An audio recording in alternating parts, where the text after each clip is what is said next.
我们没有聊天的，我们通常都是眼神的沟通而已。对，就是，然后他就回，然后就笑一笑，就这样。就基本上的对话应该是说，你自己猜测吧，我也不知道讲什么。对，反正就是这样。然后磊哥就是一上来就几分钟就几秒钟就投进第一球，那时候的感觉怎样？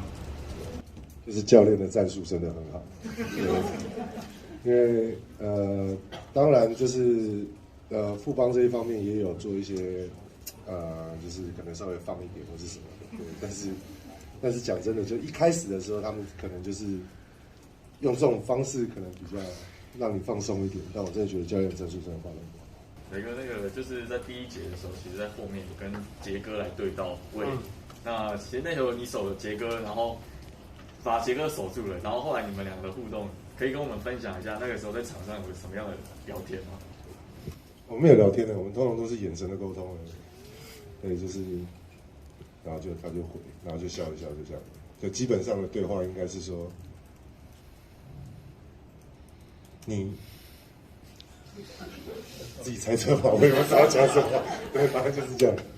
你有想过你自己，一定会有想过自己退休的时候，但是你有想过你真的就要退休的时候，就是大家给你一些这样子的回应，你可以跟我们分享一下。我是没有想到这么多，因为我平常不会想太多人，对，所以从刚开始的时候，我也是想说，就是默默的就退休就算了，对，就是看可以直接接到下一个步骤去做就可以了。但是消息出来后，那球队这边当然会有一些想要做的一些事情，也就是退休的一些后面的事情。那我不知道就是其他的队会有这样子跟进的想法，对，那也是很开心啊。那有这些回忆，其实他们播放的影片或者是他们讲的一些话，都其实就是很让我很感动啊，对，应该这样讲，对。那他们找到了一些画面，也有很多我没有看过的，对，那我觉得这是会让我一直记在心中。就坐在下面凉掉之后，脚好像卡住了，就没有再上。磊哥这个版有设定希望上场多久，或者是有一个什么样子的表现？上场多久？是没有设定啊，对啊，就是还是看自己的身体状况。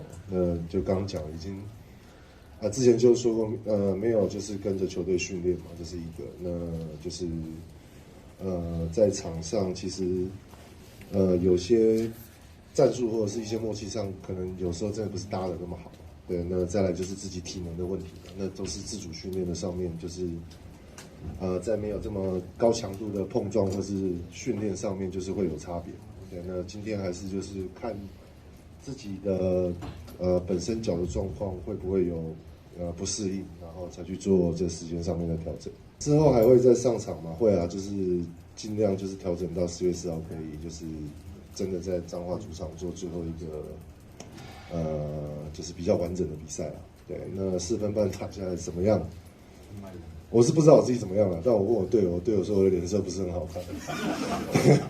对，差不多是这样。你今天有吃止痛药吗？有对啊，但好像没有什么太大帮助。